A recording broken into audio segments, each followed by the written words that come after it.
دا کیسه خو چې کومه ده دا د موبایل نه ده، دا به څه بله دغه ووایم چې داسې یو دغه مې ولیده د شپې چې لکه داسې یو کس دی هغه ډېر زیات پریشانه دی او لکه ناست دی په خوب کې چې ناست دی نو نور کسان راشي ورپسې نو دا سړی راکاږي نو دې ورته وایي چې زه خو دا چې پریشانه دی راکاږي مې دې ورته وایي چې یار زه خو ډېر د مخکې نه پریشانه یم او تاسو ما ته نور تکلیف رسوئ نو مې دا کسان ورته وایي چې یاره تا ته خو موږ تکلیف رسوو خو تا باندې چې زمونږ کوم قرض و هغه قرض خو تا راونړه موږ ته نو مې دې ورته وایي چې لکه دا قرض چې کوم دی دا ستاسو ده دا ما سره نشتې نو دوی ورته وایي چې لکه دا قرض تا سره نه وي نو تر هغې پورې به تا موږ راکاږو چې دا قرض راوړي در کوم د قرض نه یې راوړی چې تر کومې تا قرض نه یې راوړي نو دې ورته وایي چې یو کس زما په ذهن کې شته چې دا قرض د هغه سره زما شته خو زه هغه سره مخامخ کېدی نه شم هغه به تاسو له دا قرض زما یو په دوه درکړي خو زه لکه هغه سره مخامخ کېدی نه شم شرم راځي څوک یې ورته یاد امریکې ورته یادو لکه نه زه درته اوس ویم که نه چې دا څوک ولګه نو بس و یو په ډبل به یې درکېدله خو دغه قرض چې زما چا سره دی او تاسو له یې درکوي نو هغه به داسې قرضونه ډېر درکړي خو ما ګوره د هغه دپاره څه کړي نه دي نو شرم راځي نو اوس په یو نو دوی ورته وایي چې اوس څه کوې نو یاره وي دا قرض چې تاسو له درکوي زما په ځای باندې د یو په دوه یې درکړي نو دا خو ډېر زیات زبردست او ښه دی نو تاسو یو کار به وکړئ چې ما تاسو هسې اوس راکاږئ نو ما به تاسو تر هغه تر کوره پورې راکاږئ نو شاید چې هغه ما وویني او ته راسې راشي ته راسې راباندې راغی نو کېدای شي تاسو له دا قرض درکړي نور خو لکه مخ ورسره نه شم لګولی تاسو له به دا قرض درکړي زما پې دومره یقین شته نو مهدي راکاږي کله په نالو کې راکاږي کله بل خوا راکاږي نو مهدي ورته وایي چې ته خو مونږ ډېر زیات راکاږلې خو د هغه دا کور تا مونږ ته ونه ښه وجنو دي خو دا کور را سره ونه ښه دا نو یو غټ جومات ورته وکړی نو یې ما دې جومات ته دننه دی اوس نو تاسو هم راځئ نو دوی ورته وایي چې نه که نه مونږ خو هغه خلک نه یو تا به مونږ جومات ته دننه راکاږو او په جومات کې دننه دې راکاږو جومات کې خو بیا پرېږدي وایي به جو جومات کې راکاږل ښه نه دي نو مې په دې کې داسې کسان وو چې هغوی ورته وایي چې نه مړه دې بوځئ دننه یې راکاږو نو مې دوی کې میټه خپل وکړو چې او دننه یې راکاږو هغه ته ټوله څه پته لګي نو مې دې دننه بوتلم چې دننه یې بوتلم نو دننه اوس راکاږي نو چې دننه یې راکاږه په دې سین کې نو مې د بره نه دوی پسې اواز وکړو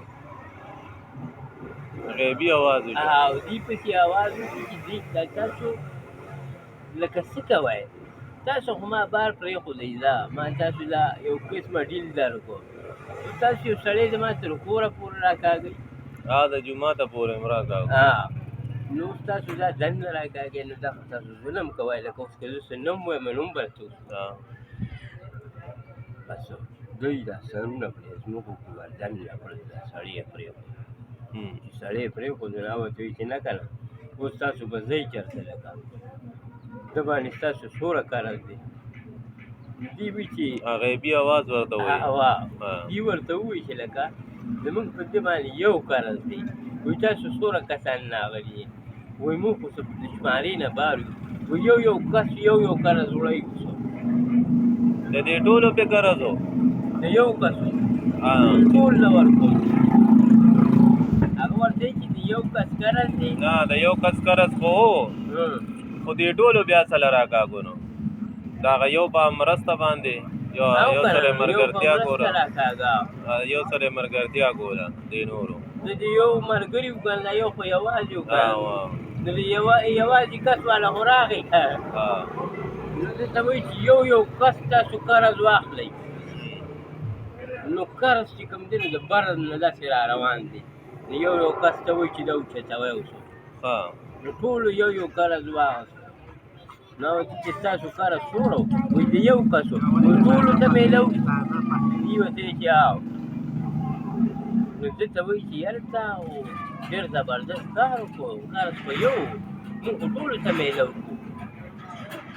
نو دا بره څوک دی نو هغه ته وایي چې تاسو به ما اوس وپېژنئ تاسو ټول یو قرض واخیسته خو زه یې به چلته تاسو به زه یې وچېته د قرض سره خو زه تاسو قرض کوم ورته ما نه بره نه راکوچي دي سړي پسې د معدې داسې نیغ ودرېږي ته وایي چې ته چېرته تلې وایي زه ورته چې زه خو ځم داسې وایي ته څوک یې وایي زه ته به ما اوس وپېژنې نو دلی به سر لاس کېښودی چې ته خفه کېږه مه ته به مخکې راغلی وې دلته نو تا ته به څه پریشاني نه وه نو تا پې ځان ختم کړ نو رالې نو بیا خو زه خو راځم بیا نو ده ته وایي چې دا راته ووایي چې ته ما سره خپل پهچان وکړه نو ده راته وایي چې دا پهچان دا دی چې دې ځای ته راځه دې ته یو قرض میله وشو نو دې ورته وایي چې تا خو یو کس قرض تا ټول له ورکړل ما دې ورته وایي چې ما سره داسې کمې دي زه خو چې څه وایم نو هغه شان به بیا کېږي خو دوی به وځي چې ته نو ما زه ته په خپو پرېولي چې د ده نه م خلاص کړو شو دا قرضونه مرضونه واخلې خو د ده نه م خلاص دا ورته وایي چې یاره چې دا ماف کړې نو څنګه به وایي یاره مې دا د معاف کولو دین او څه دي د ما تر کوره سړی راوړي نو ما په دې باندې د پاسه دا ټول یو د بل د پاسه کي نو ما بل کس له اواز ورکړي ما ده ته وایي چې زه ځنه ځمه الله دبا وکړه په دې ځمکه کې دې کس له دا چې کوم یو د عاجز دي راکاږه وایي ده له خلاصې ورکړه چې دې ځي نو ما له یو کس ښه په خوشحالۍ باندې لړ شي او ما په دې نورو کسانو باندې بل کس راشي خپې پې کېږي به دا لاندې دبا وکړي خبره لکه دې پردې حق وخوړو ځکه